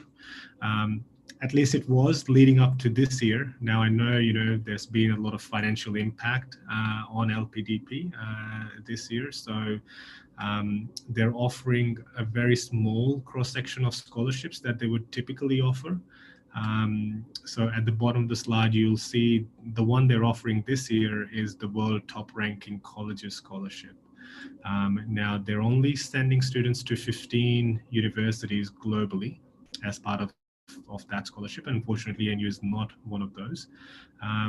But before this year, before COVID hit, there were a number of scholarships where students could come to the NU. They run a stream which is under this, what they would call a regular scholarship program, but they would only let students do certain discipline areas at the ANU under that. So it's geography and social policy and administration. So not of very much use to those interested in the sciences, not natural sciences at least. But we did receive a lot of students under the Affirmasi scholarship program. Now, what that funds is, it supports candidates from a range of regions within Indonesia. So you cannot be from Jakarta, for example. You cannot be living in Jakarta. You have to be from one of the, what LPDP would call disadvantaged regions. So I can share a copy of this slide with you. There are links. So whatever you see in blue on the slide, there are hyperlinks. So you can go and have a look at what these regions are and, how did LPDP classify them. So either it would support candidates from those regions, but it will also support candidates that perhaps, did very well in the various science Olympiads, or excelled in some of the sciences or arts, or interestingly, were also civil servants. So civil servants basically would be anyone employed with an Indonesian government organization. And the good thing was the candidates could come and do anything at the ANU. You could do any postgraduate program, either a master's degree or a PhD degree in any discipline area. Of course, if you have, academic staff that are permanently employed by Indonesian universities, there's a separate stream of scholarship. BUDI, the Indonesian Lecturer Superior Scholarship, they called it, that would, fund Indonesian university staff to go and do PhD overseas. And we did receive some students at the ANU through that. Now I'm hoping some of these scholarships would come back on once we are on the other side of COVID. So this is something that we need to keep a close eye on. And LPDP makes changes quite frequently. So you will find out about them most likely before I do here. But once we find out, I'll certainly keep Professor Rabi and others posted on this. There are also some other government organizations within Indonesia. So there's Ristek Dikti. They last year launched an overseas postgraduate scholarship program. So there's 1,000 scholarships available to do master's and PhD programs overseas. There's 100 reserved to do PhD programs. Now that would fund you if you're a permanent lecturer in an Indonesian university. That comes under Ristek Dikti, that would fund you to do your entire PhD overseas, both your tuition fee and your living expenses. But they also offer a couple of, these scholarship programs that would support current PhD students in Indonesia to visit an overseas university like the ANU, and you may want to work with somebody that is doing research related to your thesis, or you might want to co-publish with them, or you might want to come and utilize some of the research facilities here, or you might want to visit Alex's research group, for example. So there is that program, the PKPI program under Ristek Dikti's scholarship. There's also a bridge program for those lecturers in Indonesia who have not started a PhD yet, who have a master's degree. They could potentially link up with supervisors at overseas institutions and pay them a visit or conduct a short research project with them that would be a precursor to a PhD program that they might apply to. And then you can use the overseas postgraduate scholarship program to then get funding for your PhD degree as well, in addition to the bridge program. The Ministry of Religious Affairs also launched a very ambitious program. They want to offer 5,000 scholarships for candidates, basically academic staff that are at institutions under the management of Ministry of Religious Affairs or MORA, civil servants. Now there's 5,000 scholarships available to them to undertake PhD programs overseas. So again, there's a link to that I'll provide that you can go and find more information on. The Indonesian Ministry of Education and Culture also launched a scholarship last year where they were funding students to do master's degree and PhD degree overseas. They did have priority areas, the ones that were prioritized are listed there, energy included in that. Unfortunately, this year that program is prioritizing domestic universities only, so not overseas for this year. But the hope is that once we go into sort of late 2021 and international travel resumes, opportunity to study overseas will also come back online. So that's some of the Indonesian government scholarships. Now, there are also Australian government scholarships. So Australia Awards is the most popular one that's offered by our Department of Foreign Affairs and Trading. And they divide their offerings into sort of two tranches, you can say. So there's a long-term award category. Now that funds you to undertake a full degree at an Australian university. You can choose any Australian university, including ANU. They do have some targeted regions or targeted applicants, that get prioritized from within Indonesia. So there are certain geographic regions within Indonesia, or perhaps your government agency that you might be working with, is either an embassy partner, or if it's not an embassy partner, it might still get priority over the non-targeted pool, which is basically the open private sector, academics, scholars working, not in government agencies, but outside of that. But they do offer a selection of scholarships to both of these groups, both the targeted and non-targeted. There is a set of priority field of study that's typically linked to capacity development within Indonesia. Targeted areas that the Indonesian government has identified where they want to build capacity and where Australia would like to contribute to that. Now, this year's priority fields are very different because they're prioritizing areas of study that would lead the recovery from COVID, the impact from COVID. So it's slightly different set of areas. Not much of the natural sciences disciplines are in there, but a lot of the health, a lot of sort of economic development disciplines are part of the priority field of study. There's also a split side scholarship program. I just wanted to mention that. So this is something for which an Indonesian government organization needs to submit an expression of interest to Australia Awards. And what they can do is they can send their staff on a program that is divided between Indonesia and Australia. So I'll give you an example. In our Research School of Earth Sciences, we offer a Master of Earth Sciences degree. That is, and then we have a 1+1 model in that degree program, where first year of that degree is actually conducted at ITB, Bandung. And the second year of the program is actually conducted at the ANU, where students come and do a pretty long research project in the second year. Now, you may be familiar with BMKG, which is one of the research organizations, Bureau of Meteorology, and BIG, which is, sort of geospatial and information. So both of those organizations would like to send their staff to do that particular program. So they submitted an expression of interest to Australia Awards. And in that, they basically said, we would like to nominate our staff to go through this program, and we would be willing to cover the Indonesian costs.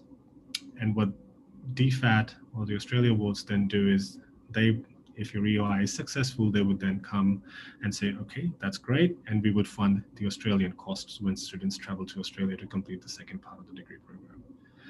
So that's an interesting model. And every year there's a call for EOIs for that program. So that's something to keep in mind, especially as a new program in material sciences comes on board. Of course, there are a number of short-term awards as well. Australia Awards every year, again, they would release tenders to Australian universities and training organizations to deliver short courses, anything up to 3 weeks in targeted areas, to which they will then get Indonesian citizens studying. Now, again, they could come from a targeted category where staff will be nominated by a particular research organization or a government department within Indonesia, or the general public. But again, I'll send you a link where you can actually see all the short-term awards that are currently, open for both tender and also for applications from students that want to do that. Of course, the ANU also offers a number of scholarships to do PhD here.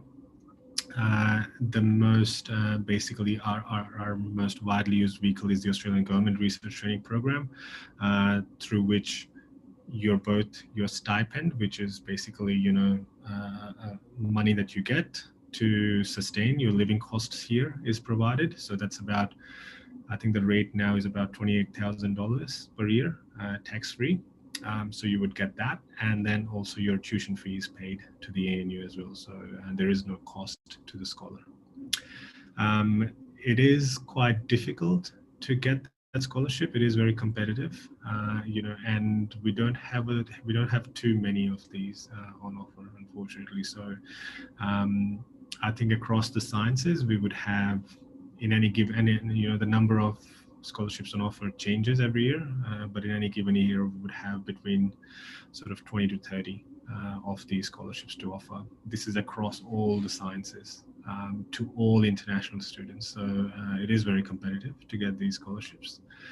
But what we also have is an ANU PhD scholarship, which is accompanied by the fee remission merit scholarship, which could be offered by a research school or a supervisor, or perhaps a donor that has donated money to the university and we've set up a scholarship in their name, for example. So when students apply to the ANU and read the last line, you'll see that. So you only need to put an application once to the ANU for scholarship, and we will consider you for all scholarships that might be available, at least those that are provided by the ANU.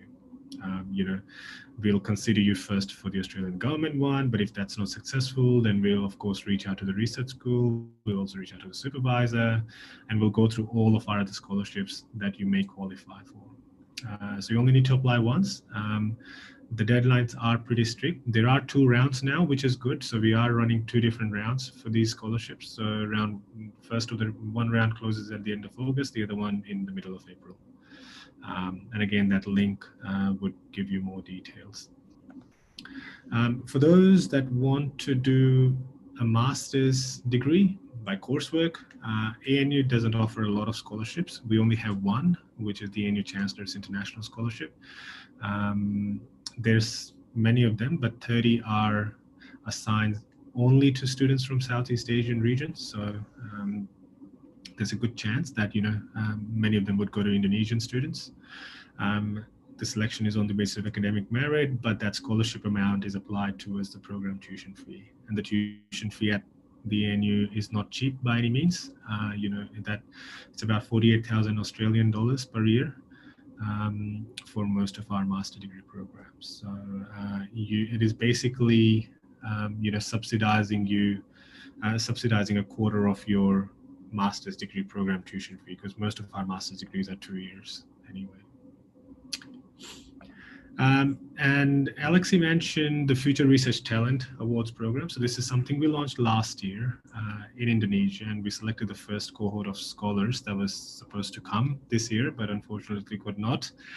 I think Dr. Avi, you were there when we did the launch of the scholarship program. And it is really an attempt to identify and help develop, the next generation of research talent that would come from Indonesia, and for us to increase research engagement with Indonesian institutes. So we offered, I'm trying to remember the exact number. I think it was about, in the end, ended up about being 26 of these FRT awards to Indonesian scholars, and candidates were selected from across Indonesia, from various research organizations, universities, and they will still be given a chance to come here next year. But what the FRT award does is it allows you to come here and participate in a research project. You would spend about 2.5 to 3 months here, and we would give you a $6,000 grant that generally is enough to cover your travel, your accommodation, and your living costs here. There's 2 categories again. So there's, we offer it to staff. So these are academic faculty that are employed at, research institutions or universities within Indonesia.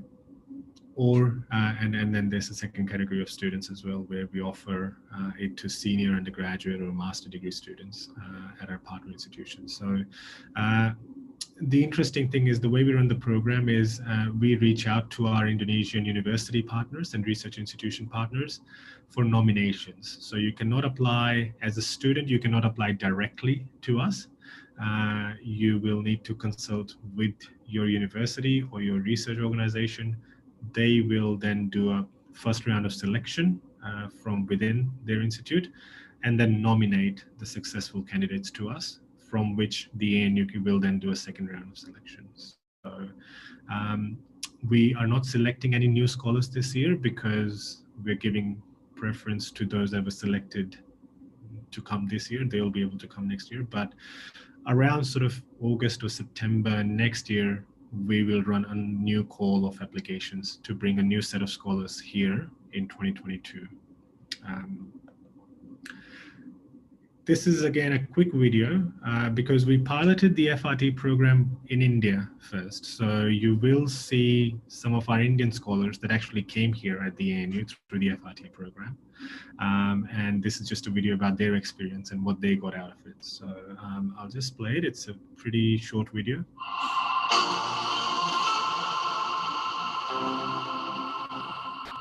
The FRT scholarship basically, it provides you with financial support to go to Australia and do a research project for a span of 12 weeks in one of the finest labs that Australia has to offer. You get to do research at one of the top world's universities.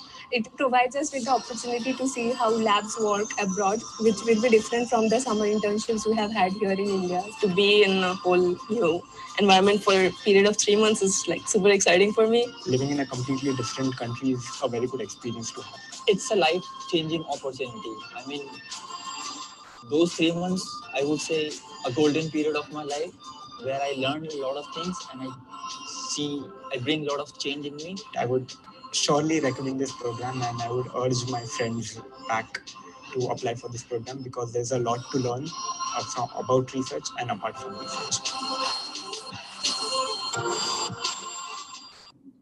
Great. So there are nice students. So including, we did host an Indonesian scholar as well. Now, Abiyu came here as a Jagadish Endowment Scholar. So Professor Chinupati Jagadish, he's again, a scientist that does research in nanomaterials.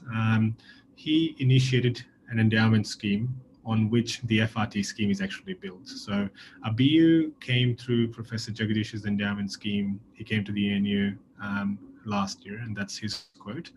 I understand he's currently in Poland, but he did spend 12 years doing research, in Professor Jagadish's research group, particularly around semiconductor technology, and he had a great time. So he's certainly recommending it. And there he is with our current sort of Vice Chancellor or President, Professor Brian Schmidt, who is a Nobel Prize winner himself. So that's it from me. My contact details are there, and I'll be happy to share a copy of this presentation with all the links, so you can go and get, stay updated on, whatever scholarship offerings there are. And I hope, things change for better next year and some sort of international travel resumes sometime next year. So we'll be able to see you here on the ANU campus. Thank you. Okay, thanks, Ajay. Oh, great. Oh, is it possible if I apply? What apply? I just want to study again. I don't know what kind of study. Yeah. Of course, that we give the opportunity for all the young researchers, for the millennials, yes, for Indonesian, to have to continue their study in Australia. Yeah. Thank you for really comprehensive, about the study, about the scholarship from Indonesia, also from Australia, and then especially from ANU, and also your program about the futuristic talent. Yes, that is, and also some of the examples for the student from India. Yeah, I think that's great. Yeah, it will be I hope that some of the participants here can have also this chance, the opportunity to apply like that. Thank you again. Yes, we'll Sure. give we'll give the audience to give the question and answer. So yes, okay. Please to the audience who will ask about the scholarship also, please put in the chat. Yes, that is. So I will direct to Mr. J. But for time being, there is some question to Dr. Alexi. Yes. Okay. Okay. The first question from Mrs. Anissa Raditya from University 11 Maret. Can you repeat the question, Mrs. Yeah, I can read it. That might be easier. Right. Please. Please, Alexei. Okay, so the question is on research and developing cathode materials for sodium-ion batteries.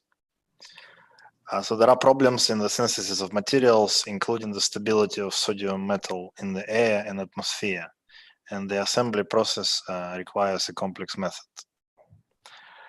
This is being developed by many researchers at this time, and there are materials according to the journal, but there are still difficulties during assembly, in particular electrolyte separator and suitable method. Is there any suggestion of simple method for assembly this material into battery? Thank you. Okay, just a few comments here. So I'll start from, I guess, sodium itself. And my first comment that if you want to do high voltage sodium ion cells, that you definitely need specialized equipment for this purpose, in particular a glove box with argon atmosphere. And you need that because sodium is very reactive, so it's normally will react in moisture, just a normal room environment. So you need to protect it in an environment of very low parts per million of moisture, almost pure argon in the box. So this is an absolute prerequisite. So if you don't have a glove box, then most likely you will not be able to do sodium ion research, at least in high voltage cells. Now, if you have a glove box, then it's a bit easier. And my comment here first is on sodium metal. Sodium metal comes in different forms. So sometimes you can buy sodium metal, which is in mineral oil. And sometimes you can buy sodium metal, which is just by itself, but maybe packed in argon. So if sodium metal comes in oil, then you have to take a lot of care in wiping oil off before you actually use the metal. Otherwise, you introduce a lot of impurities in the cell. So take care using some kind of tissue inside of a glove box to wipe your sodium, right? Don't do it outside of a glove box, everything in the glove box. And when you get rid of oil, you can process that sodium to use as your reference electrode. If you buy sodium by itself, packed in argon, then you will get just sodium, which is dry, but it will commonly sort of white in color on the outside. So if that happens, first thing you need to do, you need to remove that white shell. So you can use maybe a knife very carefully, maybe a plastic knife to remove the white shell. And after this, you also end up with a usable sodium. And then what we do here, we usually use like a board and a pin, and we just roll sodium into a thin foil. And from that thin foil, you can cut a piece, and it will be like a thin flat layer of sodium that you can use in a battery cell during assembly. Okay, second comment is on a separator. So from our experience, it's sometimes a bad idea to use lithium-ion battery separators, which are things like polyethylene sometimes. Instead, I recommend using glass fiber separators instead. Then probably your cells will work better than without this. Electrolyte is also important, so all electrolyte preparation needs to be done in argon as well, in the glove box. And you have to really take special care to avoid any moisture and oxygen in the glove box as much as possible. And during cell assembly, you can just use a pipette in the glove box to add your electrolyte into the cell.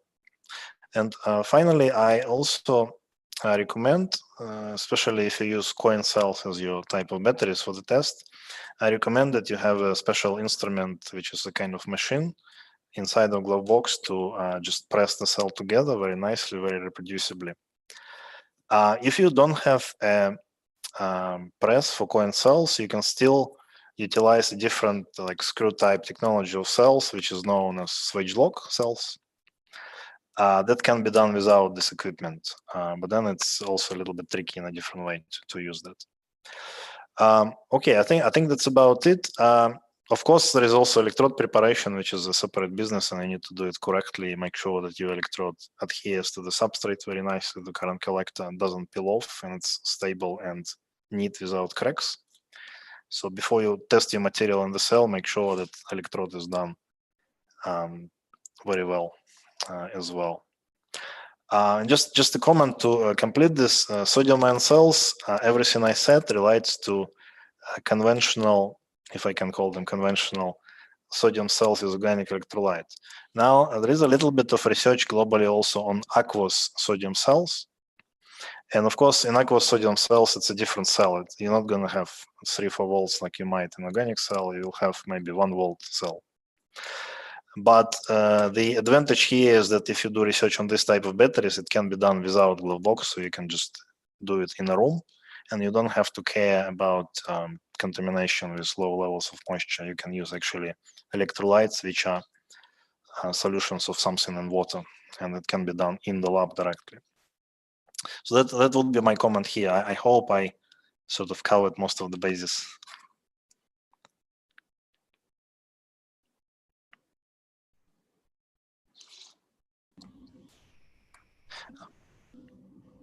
Professor Evie, you on mute.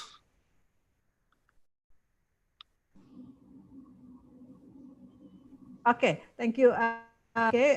So there is another question from Fahru Rozi from National Nuclear Energy Agency asking about the, I think about X-ray tomography. Yes, could you, yeah, there is in the question in chat. Okay, this is a good question. I'm not sure though if I can answer. So the way we operate, we actually have a collaborator in National CT laboratory. So they are responsible for all the technical part, and I'm responsible for, I guess, battery part and interpretation of battery electrochemistry. So I don't want to mislead anybody, so I will probably say that I cannot answer to this one. Huh? You cannot answer? Okay. Yeah, because I'm not a CT expert myself. Okay. Yeah, you're not. Okay. Okay. For the last question from Mr. Benedict, yes, that is about study. Yeah. Maybe you can answer, and also Mr. J can give some. Okay, so this person is interested in studying energy materials and working on thesis research projects about lithium titanate. So there is an intention to perhaps try to study in a master degree program.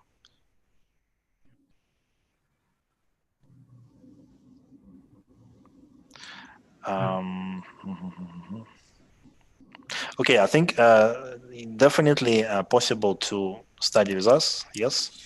Now it all comes to the question of cost, so to speak. So it's probably a little bit expensive to study in Australia and pay fees. So usually students are advised to try to secure a scholarship that might cover living costs and also some of educational costs as well. So I might redirect the question to Jay with some advice to this particular situation. Sure. Thanks, Alexei. So Benedictus, I understand that looks like you'll complete your bachelor's degree in the middle of next year, if you're in the final year now.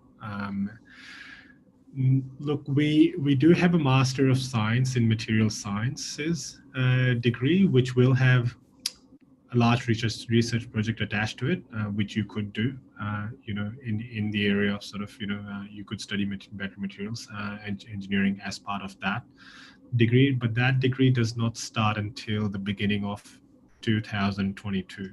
So it won't be offered next year. It will start taking the first lot of students in February 2022. So if you're happy to wait until then, there would be avenues for you to secure a scholarship. next year to commence with us in 2022. So applications for that program will open next year. You can apply for it next year. And then you will also need to apply for a scholarship. I would suggest that you definitely try Australia Awards. They will have a different field of priority list next year, which I'm hoping will include at least natural sciences or new materials or materials. That's one avenue. LPDP, I'm very hopeful, will make some changes to their scholarship offerings next year. So please keep an eye on that as well.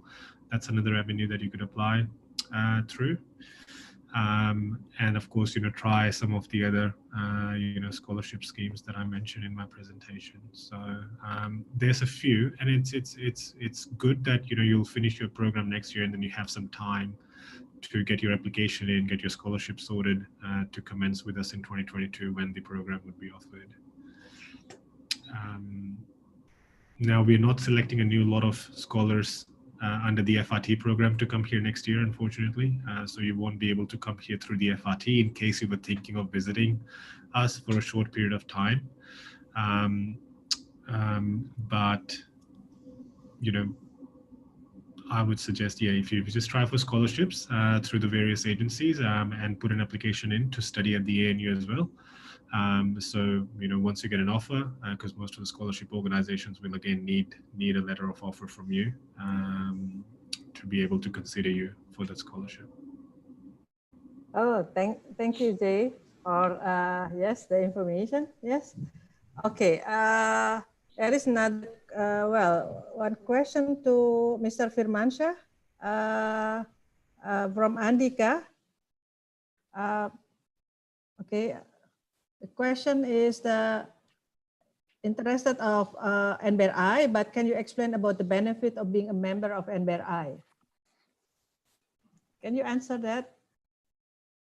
Okay, well, the advantage of being a member of NBRI, we can bridging your research to the such as investor or funding. So we will bridging your research to the industry.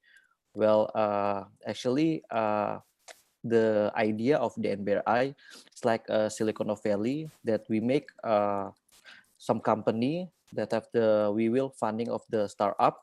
We will have that idea to the Indonesian startup. Maybe that's it. Thank you, Ran, for the explanation. Well, there are still actually some questions. Maybe I give one last question. Well, is it possible if Sinta will want to answer today? I think maybe give a short question, yes, because we have almost run out of time. We need also to have a taken picture. So I give you a brief question to. Thank you, Mas Firman. Yes. Okay, thank you so much, Prof. Evi, and thank you so much, people, for Dr. Alex and also Mr. J. So I would like to ask questions to Mr. J. You were mentioned about the Australian Award Scholarship or AAS. Is it possible it's only for scientist programs or it's also for social science program? Because I basically graduate from social science. Thank you. Okay. Thanks for that, Shinta. I'm definitely open for various social science areas as well. Development studies, around sort of languages that you can see, anthropology, sociology, various sort of science areas. So the only thing is they do have a priority field of study. So I'll send you a link to that. Now that changes every year or so. So you will need to keep an eye on that. If what you're intending to study at, in Australia falls under one of those priority fields of study, then you're good. You will be considered in that scholarship round. And then the list is quite broad. The last time I checked, there were more than 40 discipline areas in that. So, and definitely it includes a range of social sciences disciplines. Okay, thank you, Jay. So it means that it's open also for social, or not only for the science, yes, for engineering, for So well, even I saw also there is some from the religious study, yes. possible also. Yeah. Okay. Well, I think we have to come to the end. Yes, we want to keep staying here, but we can continue for the next session. But for the last, before we finish, we would like to have the give you appreciation from on behalf of the committee to all the speakers today. Yes. Also for the last the previous speaker from Canada. So I would like to well, Mr. Alexi first. Yes, this is the well. I think we cannot hand it to you directly, but this is the appreciation for you. Yes. Thank you very much. Yeah. So give the certificate of appreciation for this certified to Dr. Alexi Glusen as the speaker for NBRI International Lecture about the future of sodium battery and how to study in Australia, taken place November 17 to 2020 from 10 to 12. So thank you so much, Dr. Alexi. Yes, Sinta will send you the soft copy of this. Thank you. You're welcome. Great pleasure. Yeah. For the next appreciation, we'll give to the certificate of appreciation for Mr. Jay Poirier as the speaker of NBRI lecture about the future of sodium battery and how to study in Australia. Also, your presentation and endorse the Indonesian student to learn more about the not only in social science, natural science, but study in Australia. Thank you once again, Mr. J. Thank you, Professor Ravi. Thank you, Shinta. And thank you, Alexi, for inviting me. You're welcome. And the next, we'll give the certificate of appreciation as given to Mr. Muhammad Firmansyah. He has given a comprehensive talk about the NBRI and the program and also the ENFINITI. So on this NBRI International Lecture, the future of sodium battery and how to study in Australia. So Mr. Firman, this is the certificate for you. Thank you again. Thank you. Yeah. Thank actually from all of us, from on behalf also Prof. Alan, you have a great job to make NBRI grow fast. Yes, the platform. Thank you. Okay. At last, but not least, I would like to invite one speaker that we haven't given the appreciation. I hope Mrs. Yulini Adeningsi, are you here? Still here? Mrs. Yes, Yulini? I'm still here. Okay, can you show your face? Yes. Okay. Okay. Yeah. So great. Thank you. You have given us also the lecture last Saturday, and then thank you for your lecture on the lithium. Is the new gasoline on November 14, 2020. So this appreciation come for you. Yeah. Maybe if you want to say 1 minute something to this lecture to all. Thank you for the certificate. And yes, I really enjoyed the information from Ashley, Alexi, and also from Jay. It's very informative piece of information. And yeah, it's really eye-opener, especially about the sodium ion battery. Though I read some article and also even recent information from some study from China and also from Delft University. They're also trying to develop the technology on so it's really encouraging. But yeah, that's one of the questions that I gave to Alexi about the question about the sodium. How long we need to wait for the technology is gonna be well defined so that can be implemented for the alternative for the lithium ion battery. But anyway, it's okay. Maybe I can continue discussion offline with him. So yeah, thank you for the opportunity. Thank you, Mrs. Yulini. Thank you so much. Yes. We come to the end. Finally, before we close, that we want to have the taken picture for all. Yes, please, all the participants. Maybe I want to say something. Oh yeah. Okay. Please. Yeah.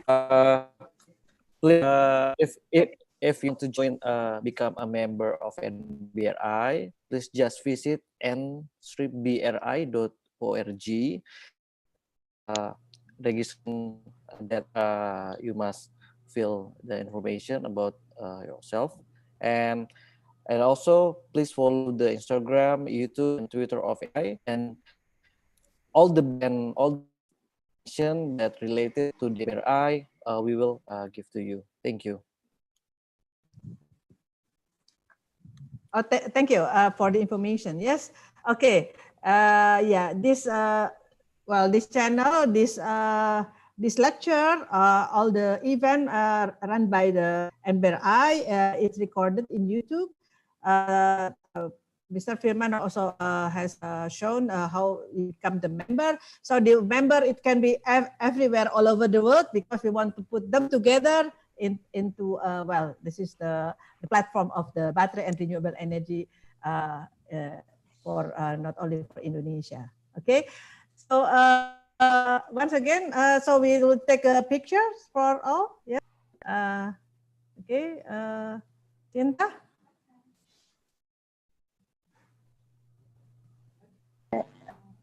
Okay, everyone, please turn on the video. I would like to take a picture in 3, 2, and 1. Cheers. Cheers. Okay, one more. Okay, 1, 2, 3. Okay, perfect. Thank you so much. Okay, finally, as the summary, as closing, I hope that first, I would like to thank to all the speakers again, yes, for really your sharing knowledge with us, yes, Mr. Firman, Dr. Alexi, Mr. J, and also Mrs. Yulini, on the previous lecture.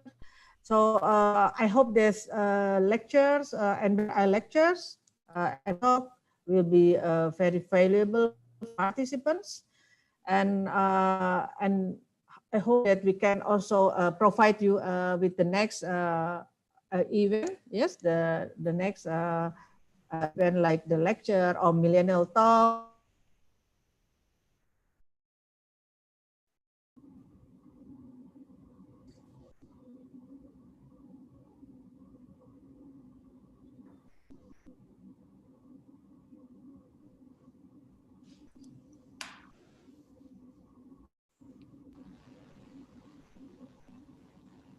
Okay, seems like we're having another connection problem. So thank you so much for Dr. Alexi, Mr. Jay, and Mr. Muhammad Firmansyah, also Prof. Evi, and also Mrs. Yulini for coming here. Thank you so much for all the participants. This event is finally closed. Thank you so much for your time. And please, one more, do visit our website on http://n-bri.org. Okay, thank you. Thank you for everybody. Hope we meet again in the other session, and then we'll see you soon. Yes. Thank you again. Thank you, Dr. Desi. Thank you, Firman. Thank you, Jay, Silini, and all participants from various university, institution, and also countries. Yes. So we have several coming from more than 7 countries. Thank you again. Okay, wait for the next session of the NBRI, either lecture, FGD, or millennial talks. Bye-bye. See you.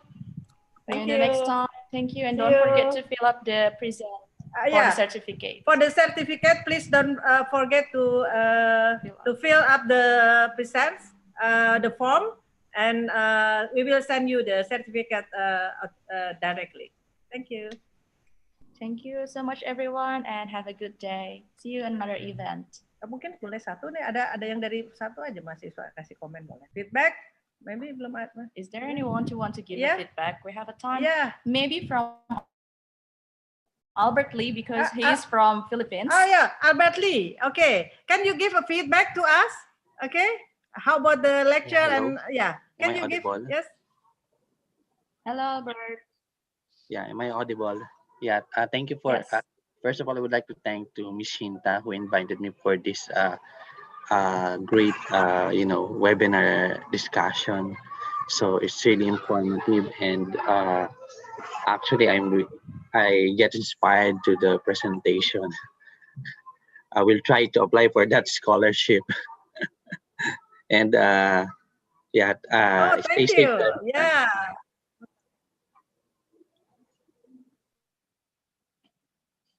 Thank you. Any other? Okay, thank you so much, Albert.